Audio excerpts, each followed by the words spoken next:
Ladies and gentlemen, this is the main event of the evening.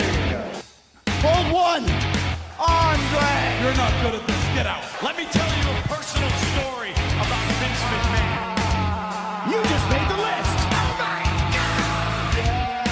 Sorry, no speak English. Dummy.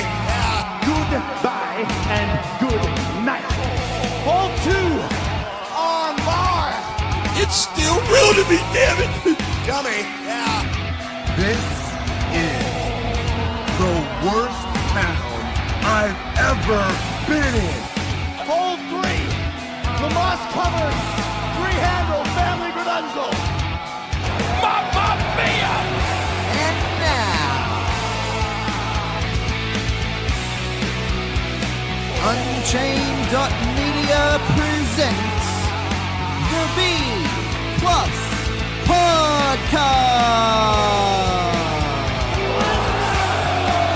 with your host, Greg Unchained. It's me, Austin! It was me all along, Austin! Number 4, Armbar.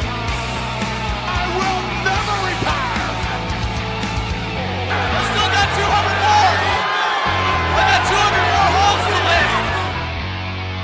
All right, fellow B Plus players, welcome to the B Plus Podcast. I'm your host, Greg Unchained. Today is Monday. You know what that means. It's time for the Impact Zone. So joining me, of course, the regular Jay. How are you, Jay? I'm good, thanks, Greg. How are you? I have a stinking headache, and I still don't like Sydney. Sydney's great. Look, I'm from Sydney originally, and that gives me the right to say I hate Sydney. Sydney is bad, like real bad. Like, I know when we all went to Melbourne, we all ragged on Melbourne on the podcast too. Like, Melbourne was a piece of crap city. And at the end of the day, Melbourne may be a piece of crap, but at least it's a piece of crap that has its crap together. Yeah, well, that's true.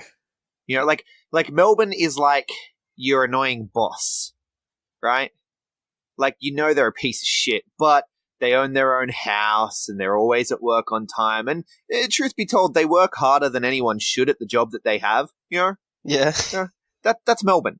Sydney is just a mess. Sydney is every girl on Instagram, Facebook, Tinder, whatever, that has professional mess in their bio and then posts memes about, like, if you can't handle me on my best day, you don't deserve me at my worst. Like, bitch, there is no best day. You lying. So we know. So pretty much a female version of Bignell. Oh, wow, that's not nice. Well, he does post memes a lot, so he does post memes a lot. That's kind of his thing. I believe the children these days call it shite posting. Yeah. Yeah. How are you, man? You went to your first PWA show on the weekend. How was that? Yeah, it was lovely. It was awesome. I know we're meant to be here to talk Impact, but how fucking good was PWA? Yeah, well, I found my new favorite group. Oh, the Wrestling Go guys won't be happy to hear that. Sorry, boys, but One Direction are my new fave. which they also told me they're the current Wrestling Go tag champs, but they have not appeared on Wrestling Go for 9 months. So right, so they're the doubles medals holders. Yeah. So I had a good chat with them. I haven't been there, but yeah, they're my new favorites. Got them to sign my shirt and everything. I'll have to get them on the Aussie Graps podcast, I reckon. Yeah, well, One Direction. I mean, they speak English then. Yeah, well, it was interesting. Like, it's an interesting group to have. For those who don't know, because I know that we actually have some American and UK listeners and stuff that listen to the Impact Zone podcast more so than some of the others. And One Direction are a group here that basically sing One Direction songs in Spanish and wear lucha masks. And they rock the twin magic gimmick where they swap places and stuff. It's fantastic. It was awesome. So I'm going to try and attend their next show. This is how much Jay fell in love with them. We're sitting there watching them so the song comes on and Jay's like, what the f*** is this? And then he sees them come out in their masks and they're singing. He's like, bro, this is amazing. I'm like, yeah, dude, they're heaps good. He sees that the shirt says Kings of Song Style. He gets up, goes to the merch desk, comes back wearing their shirt before the match has even started. It was impressive. Oh, it's great. It was great. I found my new favourites, so... All right. And with that, let's start talking about Impact this week. And I figure we should do, I mean, this is going to be the last Impact cast, the last Impact zone until 2019, barring any huge news like, Impact gets sold or Impact finds a new TV deal or something. We'll probably come online to talk about that. But for now, it looks like we are sort of calling it a day for 2018, and we'll see you on the other side. So I figure we could do some like year-end stuff, like talk about who we thought had the best year, that kind of stuff. But first, let's talk about this week's Impact. Probably the best Impact in like over a month, like maybe 5 or 6 weeks.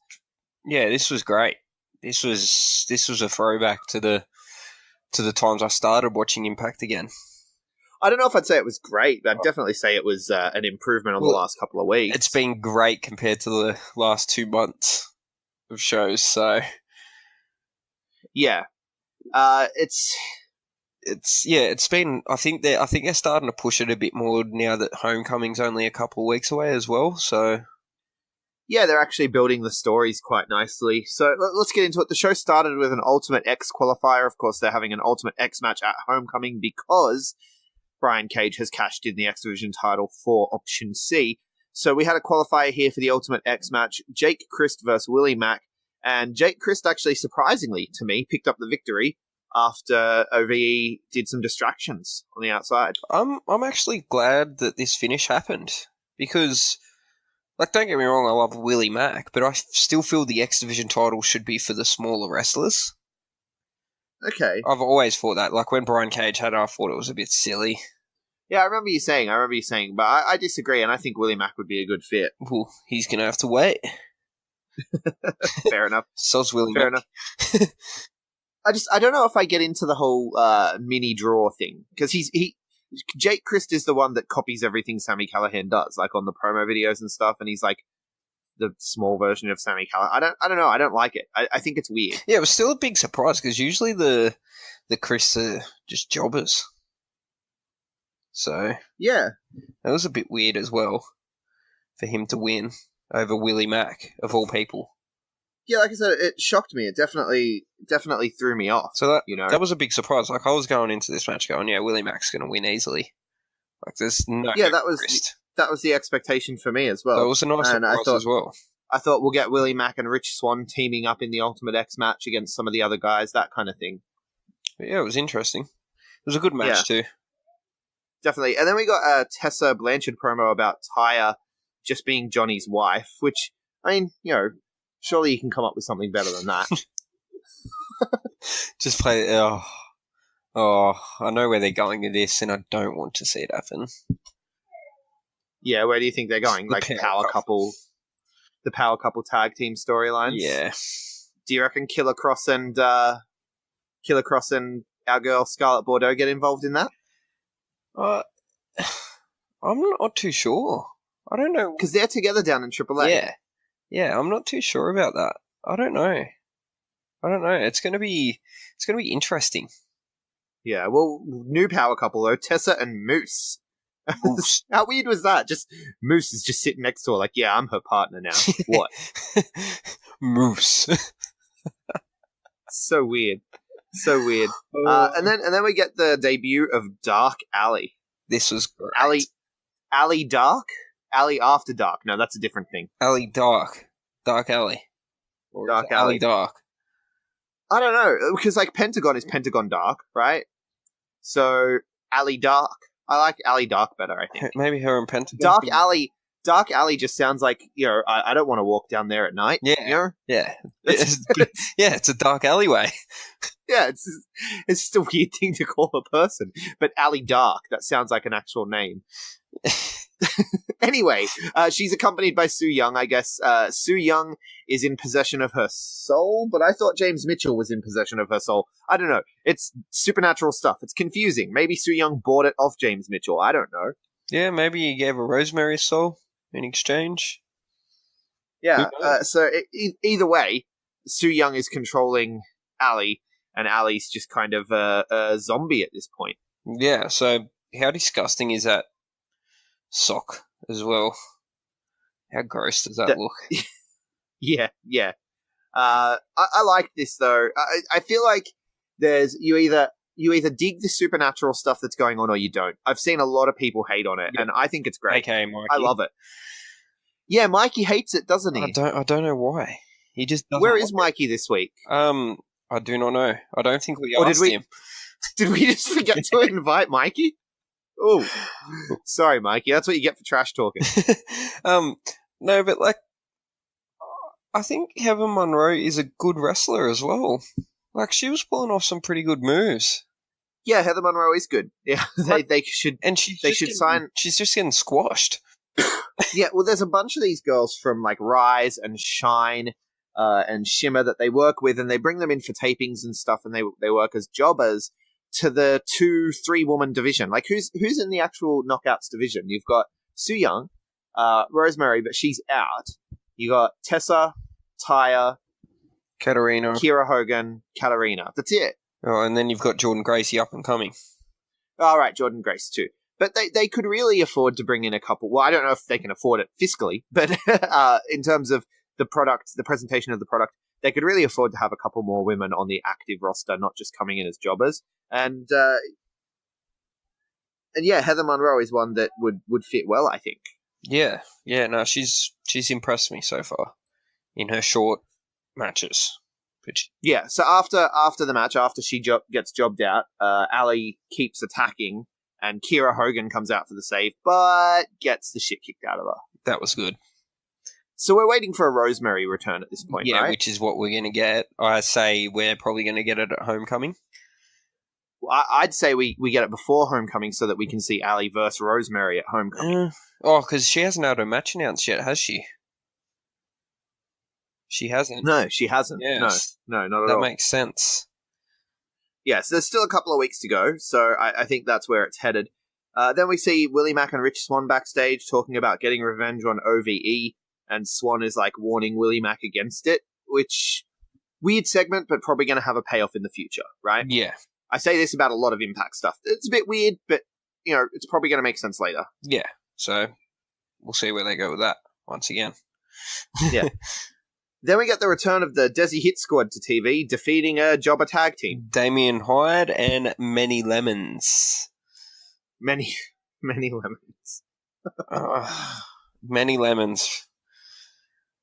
So, I'll let you go. So when Manny gets, I believe it was the second or third tag in the match, he eats a bunch of lemons to power up. Yeah. Like, It's one of those things, you know, in have you ever watched Beyond the Mat? no. So there's Beyond the Mat is like an old school documentary, and they follow Mick Foley on like the day that he took like the 32 chair shots at the Royal Rumble from The Rock. They follow Jake the Snake Roberts around as he's trying to reconcile with his daughter, and they just talk to a bunch of people. Like I was talking to Falcon Arrow Sound on Aussie Graps last week, and one of the guys from Falcon Arrow Sound who does the MCW music, they mentioned that, you know, on Beyond the Mat, there was that Jim Johnston interview where he talked about making the music for Vader. That really got him into it and stuff. And one of the things that always stood out to me and to a lot of people was Droz. Do you remember Droz from the 90s, the Attitude Era guy? Yeah, he ended up in a wheelchair. No. Okay, so he's going in for a tryout, right? Yep. And this is before the days of the Performance Center and stuff. So he just has like a meeting with Vince McMahon. Like they've seen him wrestle on the Indies or whatever, and he has an interview with Vince McMahon, and they're talking about characters for him or whatever. And apparently he has this skill, this special skill where he can puke on demand. Okay, yeah, go on. And Vince asks to see it, right? And so he's sitting there going, "Huh, huh," like forcing himself to puke, and Vince is just going, "He's gonna puke! He's gonna..." And I figure that that's how this guy got his job. Basically the same way, but he was just like, "Oh, you know, I'm better than other wrestlers because I can eat 3 lemons." And power up. Like, so he had to sit there for an interview and be like, "This is why you should book me," and shove lemons down his gullet. I was just like, dude, it's so bad. It's so bad. I couldn't believe I was watching that. And also, Impact are saying it's the Desi Hit Squad 2.0, which is not the case because this is like the 10th time that they've reformed. So, yeah. So it should be probably the Desi Hit Squad 10.0. Yeah, Desi Hit Squad V10. Yeah. It's not really 2. Yeah, because they've reformed and changed their members a million times. Yeah. So they're obviously 2-0 since their return of version 2, apparently. Yeah, so Desi Hit Squad win, obviously, and I mean, there was really nothing to it. It was kind of crap. Yeah, no, it's just going to be like how they returned last time as well. They're just going to squash a bunch of jobbers and then they're not going to be seen for ages. It's going to crash and burn. Yeah, and then they'll be back for version 3. Yeah, so then, version 3, quotation marks. But, yeah, Matt Seidel's hyping up Ethan Page backstage ahead of their match. Katarina is seen and says that Jordan Grace has been lucky, and she points out that she was done with Grado and Hendry, and then they disappeared, and the same thing's going to happen to Jordan Grace, I suppose, but, you know, she's kind of been getting her ass kicked every time she gets in the ring with her. So she introduces her new friend. Ruby Reyes. Yeah. So she made her debut in the professional wrestling industry in 2011. I know that she's wrestled quite a bit in Mexico as well. Okay. And yeah, that's pretty much what I know about her. Yeah, I haven't seen anything of hers, to be honest with you. I think I've heard the name. Yeah, well, she looks impressive. She's got the size. She's actually called Reyes, just capital letters. Yeah, Reyes. So, yeah, they're obviously going with a new gimmick for her. She's got the size to be a heater, so you know, I'm interested to see how this works out because it's going to be 2 female powerhouses against one another, which is going to be awesome. Well, I don't think she's going to do the matches. I might be wrong. She may end up in a match with her. But what I figured was it's going to be kind of like a Shawn Michaels Diesel situation. Okay. Right, yep. So Katarina competes and she's got Reyes on the outside of the ring. So they're there as her heater, back her up. Yeah, we'll see how that goes then. But definitely. I like that they're doing it because they don't do that with women often. Yeah. You don't see a woman heater with a woman, it just doesn't happen a lot. Yeah, exactly. So it's going to be... I guess Nia Jax and Alexa Bliss did it recently. Yeah, but Nia's... meh. Yeah, that's for another podcast. Yeah, for the Oprah Winfrey podcast. This week on The View... Oprah did it better. How to do things without the wife's permission. So then we get the flashback moment, which was when Chris Sabin cashed in option C on Bully Ray. I saw Hulk Hogan and I skipped straight away. I was just like, why are you putting Hulk Hogan on my TV, man? I watched a little bit of it, and then it was like Main Event Mafia and Aces and A, and I was like, not watching this anymore. So yeah, I skipped that as well. Yeah. I did like Aces and Eights. I thought it was a cool gimmick, but it got a bit ridiculous. Yeah. I mean, you had a commentator in the gang. It's a bit weird. Didn't they have like 14 members or something? It was ridiculously big, yeah. Yeah. So, but you know, Sons of Anarchy was hot at the time. Yeah. Yeah. So, that was the whole point of it. Yeah. Yeah. See, but the thing is, I live in a town that's run by bikies, so any merch that's inspired by bikies, I can't wear, man. Because if you wear something with a top and bottom rocker in a place that's, you know, heavily populated with bikies, you can get in trouble. Yeah. Not a good idea. Quite a bit of trouble. Yeah. So I'm going to assume Bully Ray's connected or something and got approval because you can't rock a bottom rocker without permission in a lot of places. Yeah. Yes, that is very true. You'll be in a lot of trouble. Yeah, whenever I see anyone, it scares me. Like if I see someone who I know is not, and they're rocking a bottom rocker, I'm like, that's dangerous. Anyway, then we get then we find out that Eli Drake has received a letter from Joseph Park, or from Abyss, I guess, written, I think it was Abyss, because it was written in child's handwriting, and it's inviting him to a Monsters Ball at Homecoming. And he's all pissed off about it. So we didn't really get whether he accepted or not. But then the match was announced. So Monsters Ball at Homecoming. Yeah, I'm interested to see this. I'm not, to be honest with you. No, No. it's a Monsters Ball, but because it's just going to be mayhem. Yeah, but I don't know. I don't know if Abyss can really go. I don't know if when he was down here he was injured or what. But yeah. Well, that's why he wasn't on Impact for so long. Was because he was actually injured. So yeah, when you see guys that shouldn't be going anymore and they're going, especially doing hardcore stuff, you know, it's a little cringy. Like it. Yeah, well, maybe that's probably why they've paired him with Eli Drake. Maybe. I mean, he made Stone Rockwell look good. Eli Drake as well has been announced for Future Wrestling Australia down here, February 2nd. You going to go to that one in Dural? Yes. Yeah, of course you are. Right. As if I'm going to miss Eli Drake. Dummy. Yeah. Yeah, no, there's no chance I'm missing that. Promotional consideration paid for by the following. Hey, Greg, curious question for you, man. Have you been shopping recently? I have not. Mate, well, I've got some good news for you. I know you're not a big fan of crowds, as most of us here at the B Plus aren't. Have you heard of Threadbox? I have heard of Threadbox. Man, then you would know how good they actually are. I mean, I just received my first crate, and holy moly, I'm amazed. Guys, if you're listening, go check out threadbox.com.au. And they have everything from hats to socks to shirts to pants. It's fantastic. With email to a personalized stylist and customizable crates, it's honestly one of the best things I've had. I don't know about you, Greg, but I really enjoy it. I got a crate the other day, and they gave me new jeans, a couple of new shirts, and the cool thing is, one of the shirts I tried it on, and it was a little bit long for me, and I thought this accentuates how short I am in person, and so I sent them an email, and I was just like, hey. This shirt, I feel like it makes me look really short because I'm kind of short. And they were like, send it back. We'll give you something else next month. Like an extra thing. So I'm going to send that shirt back. And then next month, they're going to send me out something else. And I said to them, I've got lots of shirts. And they were like, well, we'll send you some accessories. And that's how Threadbox do it. It's kind of fantastic. See, how good's that? And with our special code, the B Plus 15 at checkout, actually saves all our fans 15% at checkout on their first box. How cool is that?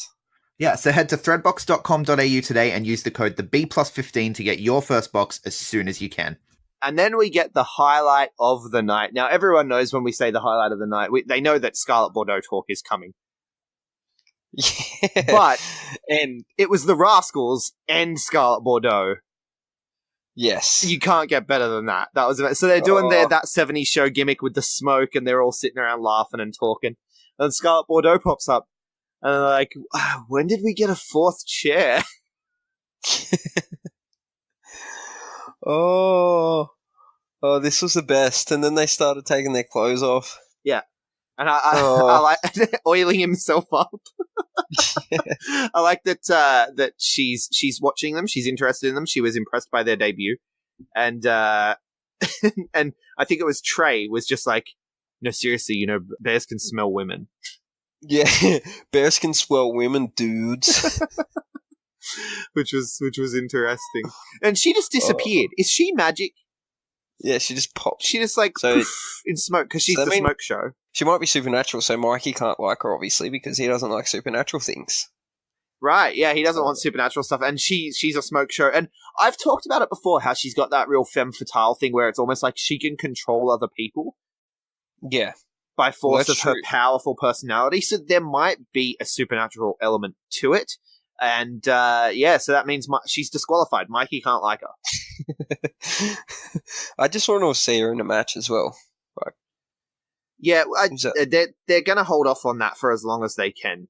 I know. Because it's going to be money. It's money. They're building to it. They're making you want it. Yeah, I want it. Yeah. I want it. Yeah, then we get the Matt Sydal versus Ethan Page match for the Ultimate X qualifier. This was a really good match. I'm going to call this match of the night for sure. Yeah, I can't fault you there because this was the best match of the night. So, and it built a story well of two friends fighting. Yeah, trying to topple one another. Yeah. And Ethan Page gets the victory. and then Seidel actually congratulates him, which was pretty awesome as well. Well, And I don't know if you know this or not, but Seidel is quite enlightened. yeah, and Ethan Page looked surprised to get the win as well. Yeah, it was a very, very well told story. The way they built it to the eventual finish with Ethan Page getting that win and being surprised by it, because it was off the, like, when you do the roll around in the small packages, and the rolling around in the small packages almost never finishes a match, and when it does, I enjoy it because it's unexpected. And so it was unexpected for me, it was unexpected for him, it was unexpected for Seidel, and I believed it was unexpected, and it was one of those, hey man, you got me this time, you know? Yeah, It actually Ethan Page felt like a wins. match between faces, to be honest with you. Yeah. It didn't feel like they were heels. Ethan Page is winning the X Division title. Oh yeah, and then I get to say I told you so. Yeah. And then the next highlight of the night, which is odd saying this about Eddie Edwards, because last week we went off the rails. We were talking about how bad this was and how their cinematic stuff can be so good, but this one just wasn't, with Eddie in the insane asylum. Yeah.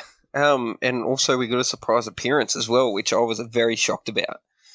Yeah, so we're surprised by an appearance from one of my favorite wrestlers of all time, Raven, who apparently checks himself in for fun because he thinks it's quite nice there. This was weird. I loved it.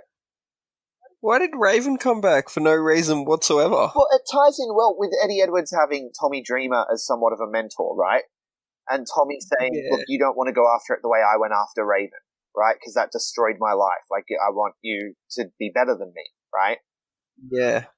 To then have Raven show up and be like, nah, man, when I got into that shit with Tommy, that was the best. When I got into that shit with Sandman, I took his kid. You haven't gone far enough. You need to go further. To have Raven be the devil on the shoulder to Tommy's angel on the shoulder, I loved it. I didn't even recognize him at first. I had to second look at it. I was like, is that freaking Raven? Yeah, Scott Levy. I was like, He is the man. shit. He is the man. He is an absolute genius. But no, I definitely, I'm keen for this. I hope Raven is back again more. So he helped Eddie Edwards steal a key card from an orderly. And escape. Yeah, which means that Eddie Edwards is going to be able to escape. We didn't actually see the escape. Yeah. So the question is, will Raven escape with him? I mean, Raven checks himself in and out, so I'm hoping Raven comes into play in this story now, because we've had Tommy Dreamer, and I think it'd be cool to have that. Like I said, devil and angel, you know? Yeah. I think it's pretty awesome. It would be awesome. It would be awesome. Then we get some LAX and Lucha Brothers backstage, and Conan being like, don't fight, and then they sort of get in each other's faces, and then Conan's like, this is what I didn't want to happen, right? Because Pentagon done the 0 meter. Yeah. Well, I mean, again, this is one of those situations where it's stupid and Conan's overreacting. Like, they're just being wrestlers. Like, I don't understand. I don't understand what he's so worried about. Yeah, I think something else is going to come into play here. I don't think it's just going to be a standard tag team match. I think someone's going to interfere or something, or turn the tide. Yeah. I think Conan's going to bring someone in.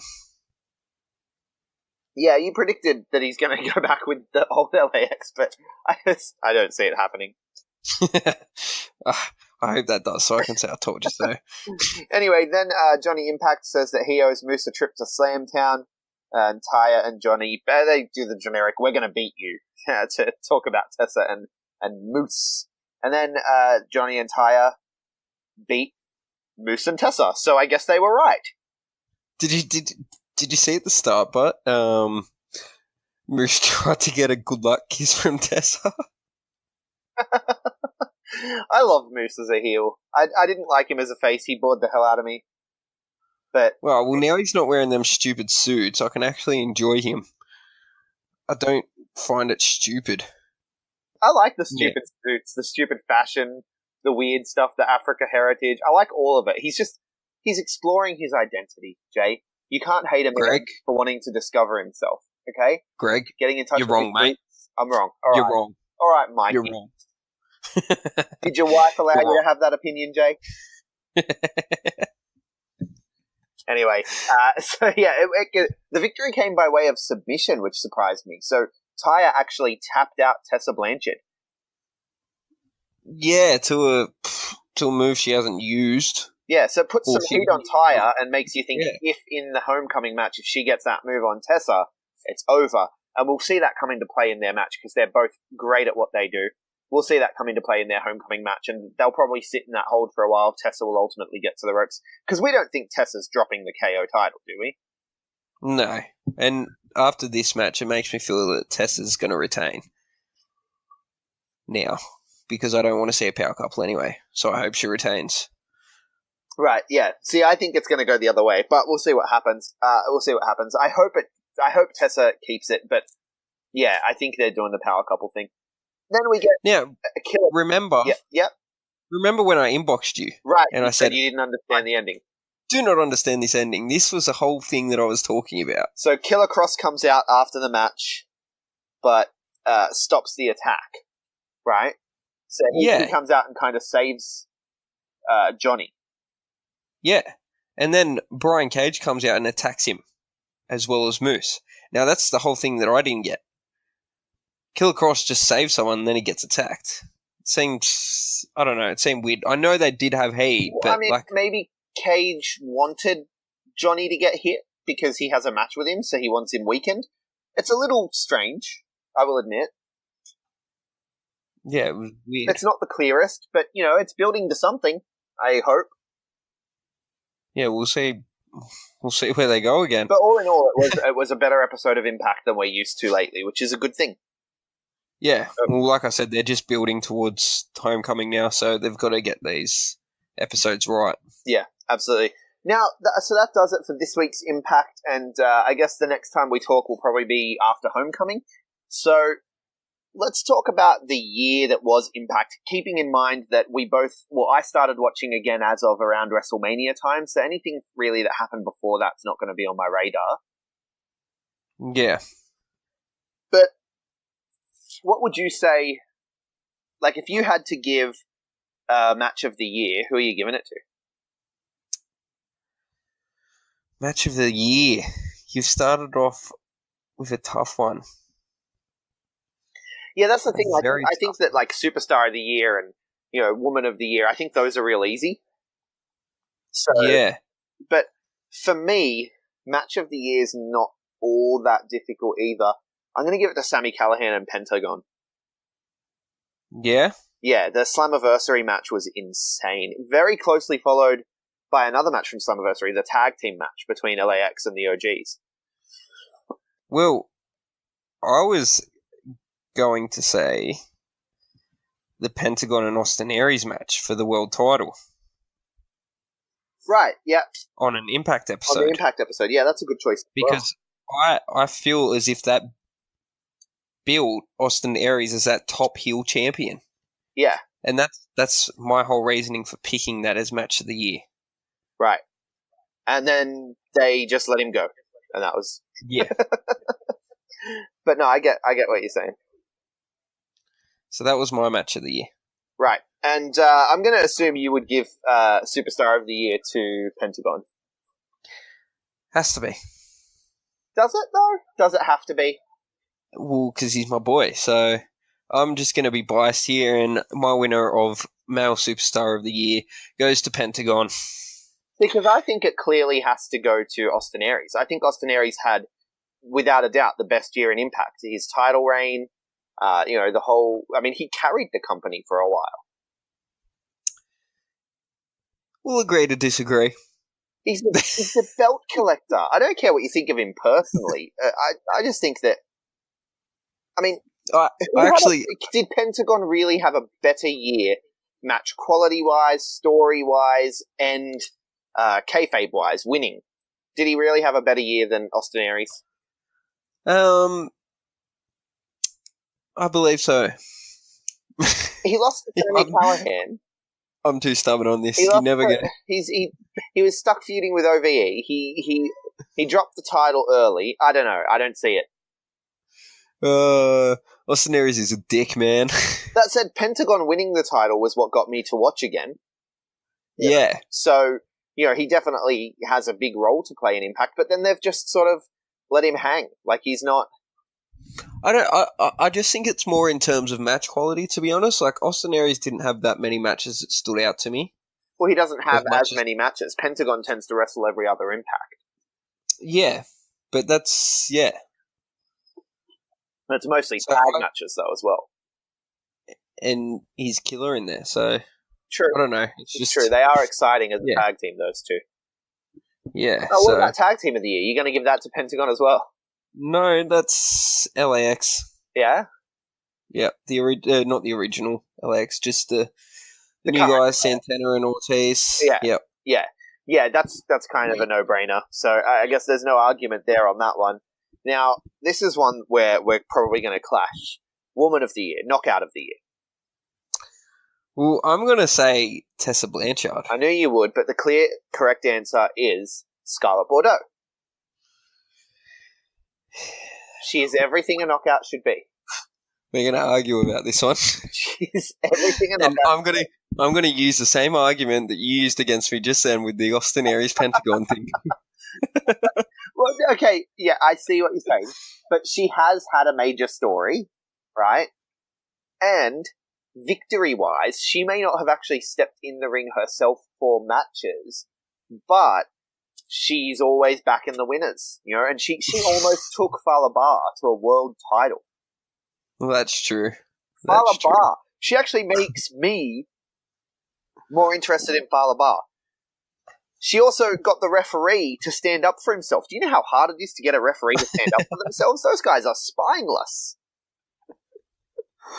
We'll go with both. Both are very good choices. I wonder if they're going to bring back her bodyguard guy. Her personal security. Oh, Matty Wahlberg. I should have told him about that. Matty wannabe.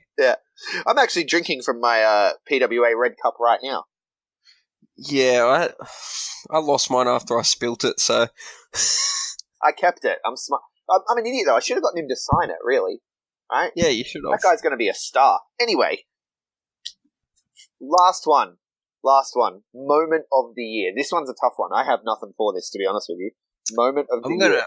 I'm gonna have to go with the most talked about Impact angle this year, and that was the Austin Aries Johnny Impact heat from their event and the no sell. That is a good one. Well, It's definitely a good Everyone one. was- I'm going to go with LAX running. Oh, sorry, the OGs running over that kid in the car, little Ricky. The PC community was out in full force then. There's so many moments. Ali going into the underworld. That's a big one. The fight in the woods between Sami Callihan and Eddie Edwards, and Eddie Edwards losing his mind. Yeah, there was heaps. But the only reason why I picked that no-sell angle was because everyone was talking about Impact. Everyone. That's true. It was the headline for a good few days in the entire wrestling world, Yeah, so which is They not got something everyone Impact talking. does a lot. yeah. Yeah. So that was my moment of the year. It's been a good year, I think, for Impact. Overall, there's been bad, there's been good, but I think overall it's been a year of forward movement. Yeah.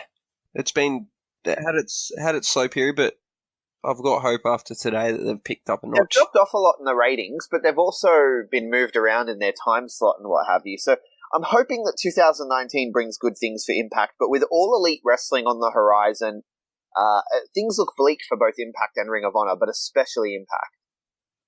Yeah. So So it's we'll see how they go. They might get a new TV deal. you got to Yeah, you got to think that's the only way they survive is if they get a new TV deal or some kind of distribution deal. Like if Netflix want to pay them for episodes, someone has Just to pay them Netflix. Yeah. Just get them over. Get them over to Australian Netflix, Yeah. But personally. anything else you want to talk about with the year in Impact before we call it a day? Just for Mikey to stop missing shows, to be honest. We should invite him next time. Where can people find you, Jay? Just at the regular J on Twitter. I am at Greg Unchained on Twitter, at the Greg Unchained on Instagram. We collectively are the B Plus Wrestle on Twitter because wrestling wouldn't fit the B Plus Wrestling everywhere else. Like, share, subscribe, 5-star review, all that fun stuff. We'll see you in 2019. Thank you so much for listening. Hold one. arm drag. You're not doing this. Get out. Let me tell you a personal story about Vince McMahon. You just made the list. So, no speak English. Dummy. Goodbye and good night. Ball 2. Arm bar. This is the worst town I've ever been in. It's still real to me, damn it. Dummy. Ball 3. The moss covered. 3-handle family good